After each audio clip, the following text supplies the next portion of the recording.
Muy buenas a todos y bienvenidos a Frozen Frame. Yo soy Rafa Rodríguez y hoy me acompaña Raúl Quintay.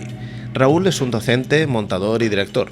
Como director, su pieza más importante es Linaje, corto del 2017 que acumula más de 40 premios y nominaciones en festivales como el Festival de Cine de Terror de Sabadell o el Fuoricampo Film Fest del 2018, espero que lo haya dicho bien. Como montador ha trabajado en las películas Vera y Caballo, de Steffi Argelich, y en The Roots, película de Omar Bermúdez. También ha sido ayudante de montaje en Libertad, de Clara Roquet, en Rich Flu, de Galder Gaztelu Urrutia, y en El Páramo, película de David Casademun, entre muchas otras. Ahora mismito, de hecho, se ha estrenado Los Gringo Hunters, serie que podéis ver en Netflix, que Raúl también ha montado los últimos episodios. ¿Qué tal, Raúl? ¿Cómo estás? Bienvenido al podcast. Hola, buenos días. Muchas gracias por invitarme. Muchas gracias a ti por venirte, comentar que estamos grabando esto en julio del 2025. No sé cuándo lo escucháis. Los podcasts al final puede ser por el día, por la noche, por la tarde y puede ser de aquí dentro de 3 años. Esta serie se ha estrenado Los Gringo Hunters ahora. A lo mejor muchos de vosotros ya cuando estéis escuchando este programa ya la habréis escuchado. Ya la habréis visto, perdón. Los Gringo Hunters la has montado. Los últimos 5 episodios me has comentado, más o menos. Correcto, sí. Éramos un par de montadores más y estábamos ahí mano a mano todos ahí montándolos. Vale. Y también has hecho de asistente de montaje, como decía, en películas como por ejemplo El Páramo de David Casademun.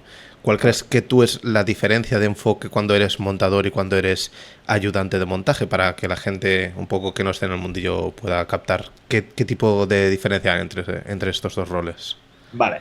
A ver, a nivel de diferencias, la principal diferencia es que el ayudante de montaje es como el jefe de departamento técnico, ¿no?, en la sala de montaje, ¿no?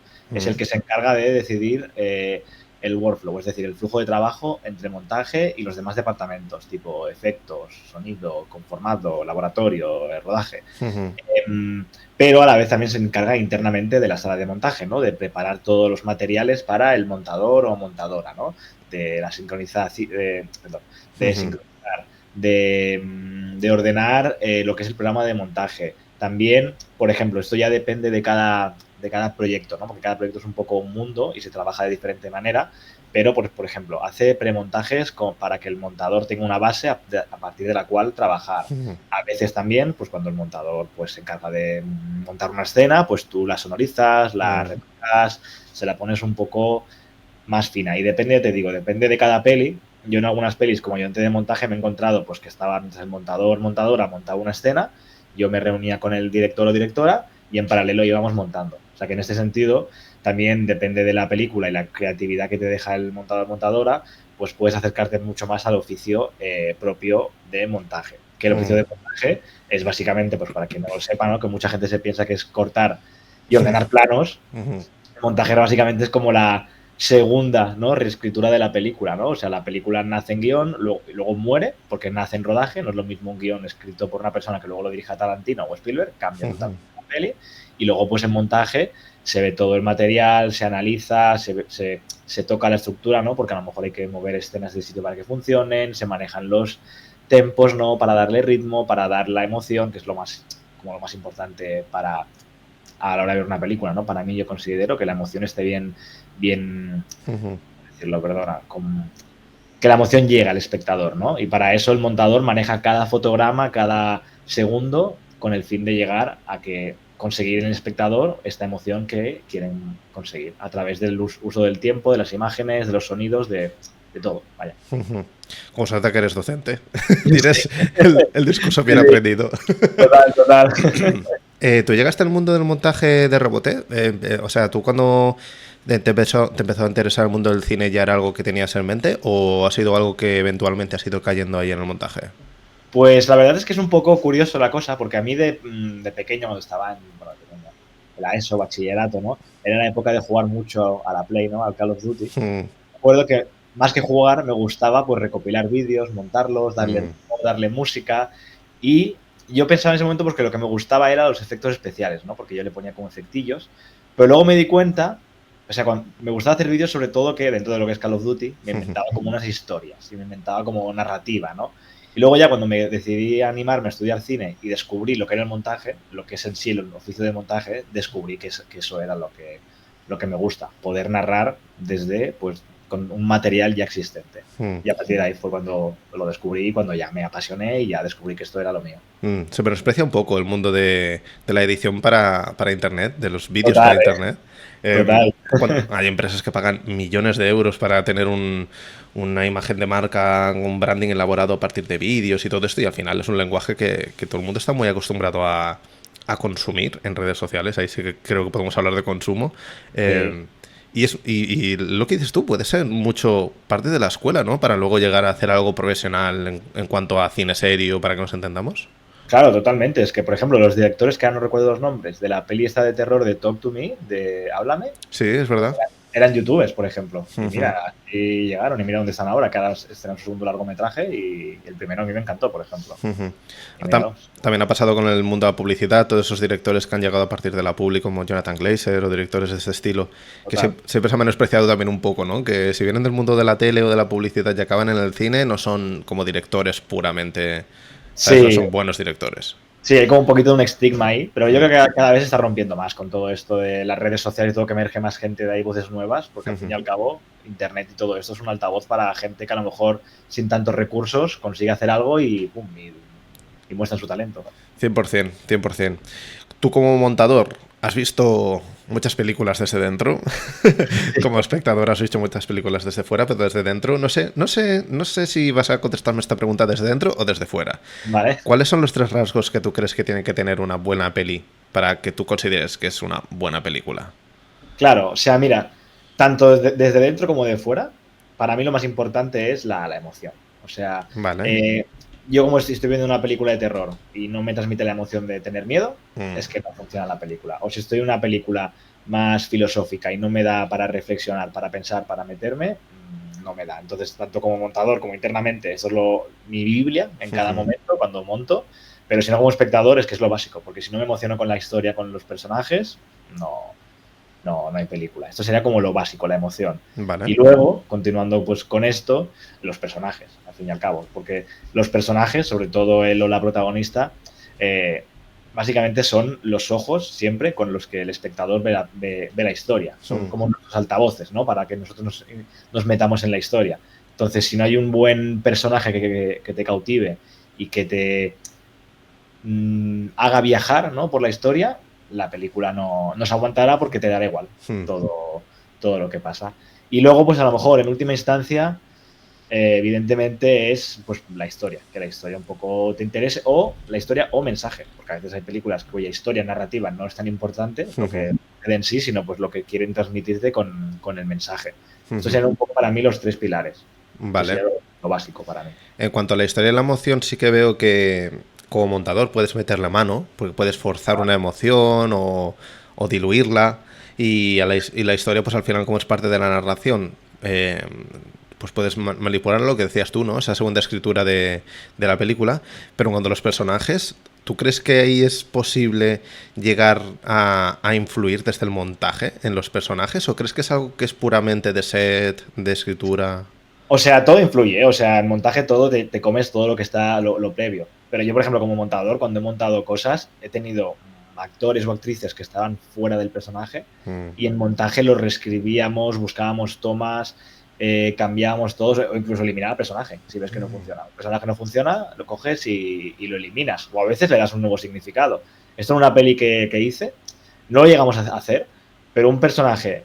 bueno, había un personaje por ahí secundario, ¿no? Que aparecía en la película muy poquito, que veíamos que no nos daba mucho trama, era una peli un poco, era como de terror, ¿no? En una versión de montaje lo hicimos pasar como que era un fantasma. Y al fin lo cambiamos todo el significado del personaje. Luego al final nos dimos cuenta que era rizar un poco demasiado el rizo y volvimos hacia atrás. Pero para que te veas un poco las capacidades que se puede hacer. O sea, y luego...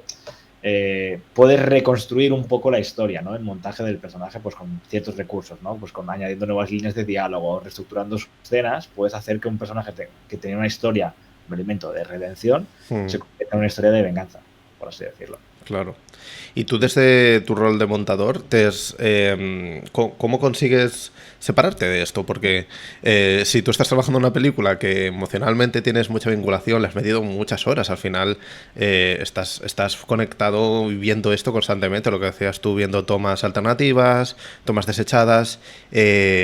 ¿Cómo lo haces para transformarte en ese ojo externo y poder tener como una especie de raciocinio o ser medianamente objetivo, si se puede? Es muy difícil, la verdad, porque a mí al principio sí que me cuesta menos, porque estoy menos ligado con el material, ¿no? Al principio es como que, yo qué sé, los primeros meses de montaje soy muy capaz de tomar decisiones radicales. A lo mejor cuando llevamos ya 4 o 5 meses y tenemos muchas versiones, encontrar una nueva versión o una nueva idea muy descabellada, plan muy loca, me cuesta un poco más, es más complicado. La clave es siempre que ves un play de la película entera, por ejemplo, a mí esto me funciona muy bien, es verlo con gente que no sabe nada de la peli, o verlo en un espacio distinto donde trabajo, me voy al comedor, por ejemplo, y ya lo ves como distinto. Y ahí puedo ver errores, y entonces esos errores me fuerzan a decir, vale, esto no funciona, vamos a buscar y a pensar opciones, pensar y pensar y pensar. Pero claro, es muy difícil. En ese sentido yo soy una persona que a la hora de cuando monto una peli, me leo el guión de la peli, pero me lo leo cuando me lo envían antes de que empiecen a rodar, rollo. A lo mejor cuando queda un año para que rueden y para yo decir que sí o no al proyecto, pero luego no me lo voy a leer nunca más. Me lo leo y cuando llega la hora de montaje, que han pasado año y medio, ya ni me acuerdo de casi nada. Me sé, va de un tío que toma droga, que no sé qué, ya está, fin, pero no sé nada. Entonces estoy como muy limpio y puedo ver escenas por lo que son, no por lo que querían ser en un principio. Claro. ¿Y tú crees que también tu rol como montador puede hacer que puedas fusilar cosas sin ningún tipo de viramiento? Pues es parte del trabajo, también. Los directores imagino que son muy reacios, ¿no? A decir, hostia, no me quites esa escena.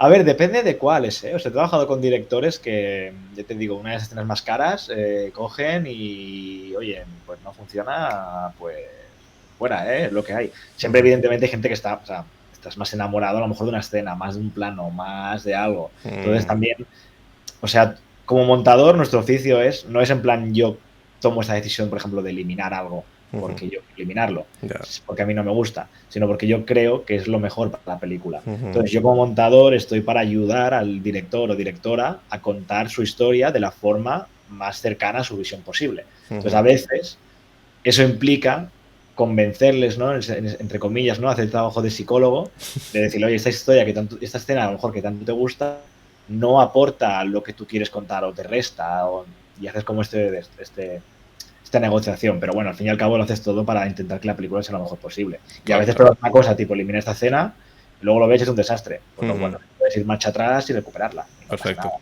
Menos mal que contamos con la marcha atrás, que ya no se trabaja con el analógico. Uf, total. Yo no podría, porque si no, madre mía, qué follón, ¿eh? Sí, 100%. Personajes, emoción e historia son los 3 ingredientes que Raúl cree que tiene que tener una película para que sea una gran película. Hemos hablado ya de algunos directores por el camino, han soltado algún nombrecico.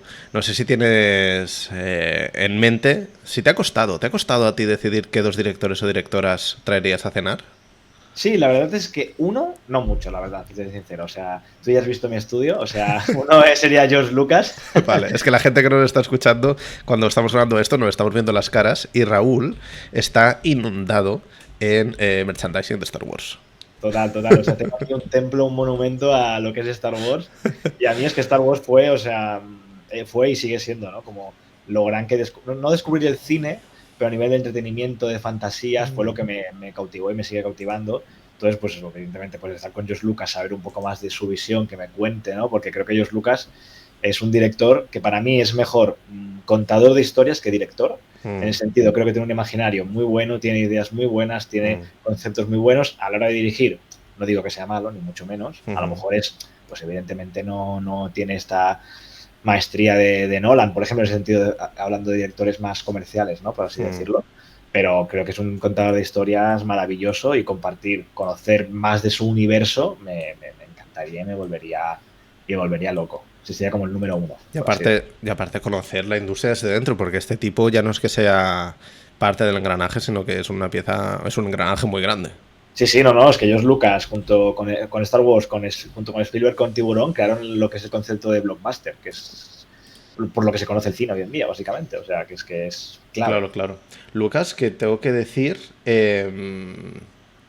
que esencialmente a la tercera va la vencida, ¿no? Porque me parece que hizo THX en su momento, luego hizo American Graffiti y luego ya Star Wars. Sí. No ha hecho nada más este hombre, ¿no? No, desde Star Wars no ha hecho nada más. O sea, productor y tal, sí, pero no ha ha hecho mucha más cosas, no, se metió en Star Wars de lleno y ahí se ha quedado. Y luego ya ha terminado, ya se ha jubilado y el tío ya se ha encantado con la vida. Bueno, Lucas es una figura importantísima, aparte luego también ha traído como muchas mejoras tecnológicas, el sistema THX, no es cualquier persona dentro del mundo del cine, o sea que seguro tendrías tema de conversación largo y tendido ahí. Y ¿y a quién has escogido como segundo candidato o candidata para esta mesa? En este sentido me voy por algo menos comercial y me gustaría mucho con Terrence Malick, la verdad. Muy bien. Porque, por ejemplo, a nivel personal no conozco tanto suyo de él, pero lo que es su concepto de cómo crear historias, cómo crear una narrativa, me parece brillante, relacionado con el montaje. Porque Malick, bueno, si lo sabías, que por ejemplo El árbol de la vida, Sean Penn, que iba a ser el protagonista supremo de la peli. Calla. ¿No has visto la peli? Sí, lo que pasa es que tengo un trama con eso, porque yo fui a ver El árbol de la vida por Sean Penn. ¿En serio? No jodas. Y de repente Sean Penn no sale casi. Sale 10 minutos mirando edificios. Qué hijo de puta, de verdad, Iba a ser el prota, el Sean Penn, y el montaje, también un montaje de como 9 horas, porque Terrence Malick es una persona que rueda infinito, rueda un mogollón de cosas, siempre todas muy pensadas, evidentemente, pero muchísimas, para que luego su filosofía es en montaje, encontrar la verdadera historia de la película. Tiene como todo su gran mapa, que lo rueda todo el mapa, y luego pues decide centrarse. Y Brad Pitt era una pieza como muy secundaria en la peli, y mira, es como no el prota, pero casi, porque el prota son los niños, pero esto. Y luego también, pues por ejemplo, con Night of Cups también, todo lo que cuentan de cómo rodaban, que era todo muy abstracto, ¿no? Cómo rodaban y cómo en montaje le encontraron ahí en un significado de toda la peli, dieron esta poesía, ¿no? Y todo este tono me parece como brillante, ya no solo de montaje, sino de narrativa y de proceso creativo en una sala de montaje con cómo construir lo que construyen, porque a mí además del resultado de sus películas me encantan todas, o sea, soy muy fan de Terrence Malick en ese sentido, tanto del nuevo como del antiguo. O sea, el nuevo es más esta vertiente más Night of Cars, ¿no? To the Wonder, este tipo de pelis más como las que tenía al principio. Hombre, esa sala de montaje tiene que ser una barbaridad. Aparte este tipo que prácticamente trabaja siempre con analógico, tendrán que hacer también el traslado al digital para montar. Sí, no, es un pollón. O sea, tiene que ser bastante heavy. Estaba intentando localizar el montador del árbol de la vida. No sé si tienes en mente con quién trabajar normalmente, Terrence Malick. Pues la verdad es que no, en ese sentido no. O sea, por ejemplo, conozco otros directores como Edgar Wright que tienen no el mismo montador, pero como equipos bastante fijos. Pero con Terrence Malick no, la verdad. Bueno, es que el montaje del árbol de la vida lo hicieron 5 personas. Claro, ¿no? Ya me imagino. Y seguro que estuvieron 2 años montando la peli, seguramente. Tenía que ser esto... Buah, tenía que ser una barbaridad, ¿eh? Sí.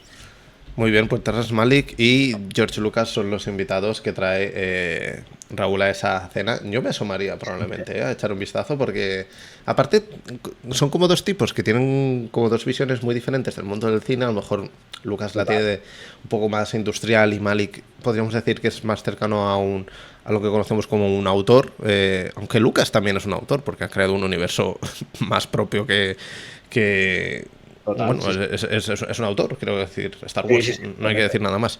Pero a lo mejor Malick sí que se acerca más a ese modo operandi del autor loco, de vamos a rodar y luego montar y no tengo prisa. Un tipo que ha conseguido... Porque con Lucas yo creo que ha pasado menos, porque al final, como se ha centrado mucho en Star Wars, ya directamente la marca Star Wars es muy grande, pero con Malick sí que pasa esto, ¿no? Que es una película de Terrence Malick. Bueno, vamos a verla, sea lo que sea. Porque probablemente estarán muy bien. Exacto, sí. Yo es que las de Malick, cuando sacaron la última, era Malick. No vi ni el tráiler ni de qué iba, para adentro. Con pocos directores pasa eso, ¿no? ¿Tú tienes alguno en mente que cuando veas una peli que acaba de estrenar vas de cabeza? A ver, yo es que soy bastante fiel en este sentido. O sea, cuando veo directores que me gustan, voy a tope. O sea... no sé, o sea, así más comercial. Nolan, todo lo que hace, pum, para adentro. Tengo bastantes, o sea, Harmony Corine también, por ejemplo, pum, para adentro. Pero sí, o sea, yo soy muy de ese estilo. Es decir, que la gente no tanto, o sea, el público general no. El público general, de hecho, Nolan es el único director que coge ni va al cine, el público más generalista comercial, ¿no? Pero sí, yo en mi caso sí. ¿Y qué Harmony Corine? ¿Llegaste a ver Invasion este año o no te ha dado tiempo? No la he visto aún, aún no he podido, pero la tengo ahí. ¿Viste la anterior? ¿Viste Agrodrift? Sí. ¿Y qué tal la experiencia? A mí me metí bien en el viaje. Es fuerte. Me metí bien, ¿eh? O sea, yo conozco bastante gente que no entró, pero a mí me gustó. A mí me gustó. Creo que el universo todo está muy bien. O sea, Agrodrift, para la gente que nos escucháis en Spotify, iVoox y YouTube, es una película de Harmony Korine, me parece que es de hace un par de años, que la premisa, lo que parecía que era como el encanto comercial, era que estaba rodada con una cámara térmica, toda la película. sí, sí. Y bueno, Korine está en este punto de que está tonteando con el cine, se está volviendo un poco Godard, ¿no? De repente quiere destrozarlo Ya. todo. Total. Bueno, es que de Harmony Korine, su peli favorita para mí es Spring Breakers, o sea, mi peli favorita, perdón. Spring Breakers, que para mí de montaje es una locura, todo lo que hace. Y he de decir que en ese sentido, el verano pasado trabajé en una peli de montaje en el que estaba el montador de Spring Breakers. Hostia. Trabajé con él y fue una locura, o sea, hablar con él, todo, o sea, claro, estábamos ahí mano a mano los dos y me contaba todo y los procesos y eso lo hizo que la peli fuera mejor para mí. Qué guay. Y mira que Spring Breakers es de estas pelis de Korine que se acerca más a lo mainstream, porque luego tienes Gumo, tienes películas como bastante underground o Trash Humpers, que son películas que dices, ¿esto qué cojones es? ¿Dónde entra esto en una sala de cine? Pero es verdad que yo, por ejemplo, con Spring Breakers sí que tuve como un shock, te dije que no tires para allí, ¿sabes? No te vayas a lo mainstream, por favor. Pero sí que es verdad que se veía mucho de Korine en esa película. Es un tipo muy interesante, la verdad. Sí, yo es que descubrí a Korine con Spring Breakers. Entonces para mí fue, hostia, este tío qué interesante lo que me ha hecho aquí. Y a partir de aquí me metí ya en el resto, pues que ya, como te dice, que son más alternativas. Entonces fue entrar poco a poco. Entonces eso me vino bien. Muy bien, muy bien. Nos acercamos ya al final del podcast, Raúl. Ahora viene Cuando la matan. Cuando me tienes que decir cuál es esa película que siempre recomiendas. Ya sea una peli que a ti te flipe y la recomiendes a todo el mundo, o una peli que tú creas que puede ser... puede gustar a la gran mayoría de gente. No sé qué decisión tomas tú. Claro, o sea, yo para mí, mi peli favorita, que claro, digo mucho de verla, pero sé que a lo mejor para el público general, si se lo digo a mi tía y la ve, me mata. Para mí, es que tampoco es tan rara la peli, pero es 2001, Odisea en el espacio. Vale. Para mí es la mejor película de la historia. Aparte, para mí fue cuando descubrí de pequeño, bueno, no tan pequeño, que otro tipo de cine existía, ¿sabes? Yo hasta ese momento pues veía las pelis del cine, ¿no? El de que ibas al cine, palomitas y para adentro. Descubrí 2001 y para mí fue como descubrir el cine. Fue en plan, hostia, se puede hacer algo más que entretenimiento, ¿no? Con todo esto y descubrí el arte del cine, descubrí todo. Y con lo que cuenta Kubrick, cómo lo cuenta en sus tiempos, lo avanzado que fue, es que me parece... Para mí es increíble. Claro, ya te digo, a nivel de recomendar, más complicada. Porque he de decir que 2001 en su momento fue una peli bastante bien en taquilla, si no me equivoco. Sí. Fue muy bien. O sea, toda la gente de la época, padres, etcétera, la han visto en el cine. Hoy en día haces un 2001 o algo así y nadie la va a ver. El público está mucho más conservador en ese sentido. Sí, por eso digo que no recomiendo tanto. Yo entiendo lo que dices de que el público está más conservador, porque es una peli que a mí me parece que es bastante accesible. Sí. A pesar de que tiene sus fumadas, pero coño, yo qué sé, cualquier película de Shyamalan, cualquier película de Nolan, no sé, Tenet, ¿sabes lo que te quiero decir? Son películas que también tienen unas buenas fumadas y aún así, a nivel mainstream, parece que se aceptan mucho más, ¿no? Que a lo mejor 2001, que también arrastra pues eso, como un legado y un tótem tan grande que a lo mejor a la gente le da palo por eso, ¿eh? Puede ser, también es que yo creo que hoy estamos como en un mundo de que la gente es como todo muy, muy efímero, ¿no? Quieren pelis con ritmo, con trepidantes, pam, pam, pam. En cambio, 2001, que te deja esos momentos más de pausa, más reflexivos, más para pensar y todo esto, pues el público hoy en día es como, no, quiero ya que llegue el robot malo, Hal y la líe, quiero que no sé qué, no quiero estar pensando. Y eso es un poco una lástima, que para mí lo que es el cine es que te deje pensar y que te deje un pozo y que te deje algo más allá. Claro, invita muchísimo más a la reflexión y estamos, bueno, pues eso, rodeados de estímulos en lo mainstream, ¿eh? También hay millones de tipos de cine, millones de tipos de espectadores, pero por norma general sí que es verdad que a lo mejor la reflexión, la lentitud, la lentitud no, los tempos pausados pues no son algo que cuaje mucho en una sala de cine más convencional, pero bueno, siempre se dan un poco de excepciones, ¿eh? Sí, no, siempre hay. Hablo del público más que va una vez al mes con la familia, pues eligen las pelis que eligen, evidentemente. O sea, el público, o sea, hay un buen público muy... O sea, yo lo veo que hay cine que interesa, tipo, por ejemplo, Harmony Korine, todas, y hay gente en el cine, cosas así. O sea, no es que estés tú solo. O sea, 100%. Muy bien, pues 2001, Una odisea en el espacio de Stanley Kubrick, que es la película que nos ha recomendado Raúl. Recordad, todas que nos escucháis, hay una lista en Letterboxd con todas las películas de los invitados y las invitadas, para que tengáis ahí un vistazo. Y si sois completistas, como aquí un servidor, pues si podéis poneros al 100% con todas, buena suerte con ello. Y si no, pues la dejáis en herencia para vuestros hijos, para que se vean todas esas películas, que hay un chorrón. Y la gente que viene aquí, como controla tantísimo, pues son pelis muy interesantes. Así que recordad, en Letterboxd tenéis un listado con todas las pelis. Y nada, Raúl, hemos llegado al final del podcast. Ha sido un gustazo tenerte por aquí. Siempre mola hablar con gente que está, pues eso, actualmente trabajando en la industria y tal, pero me gusta sobre todo hablar de gustos personales y creo que ha sido muy, muy interesante. Sabía por dónde iban a ir los tiros, pero me ha sorprendido Terrence Malick, no te voy a engañar. No. Eso es bueno, entonces. Pues lo dicho, tío, muchas gracias por tu tiempo y nos vemos en la siguiente. A ti ha sido un placer, me lo he pasado genial. Y a todos los que nos escucháis, lo dicho, nos seguimos en Twitter, nos puedes leer en Letterboxd en algún momento y nos vemos en el siguiente episodio. Que vaya muy bien, hasta luego, adiós.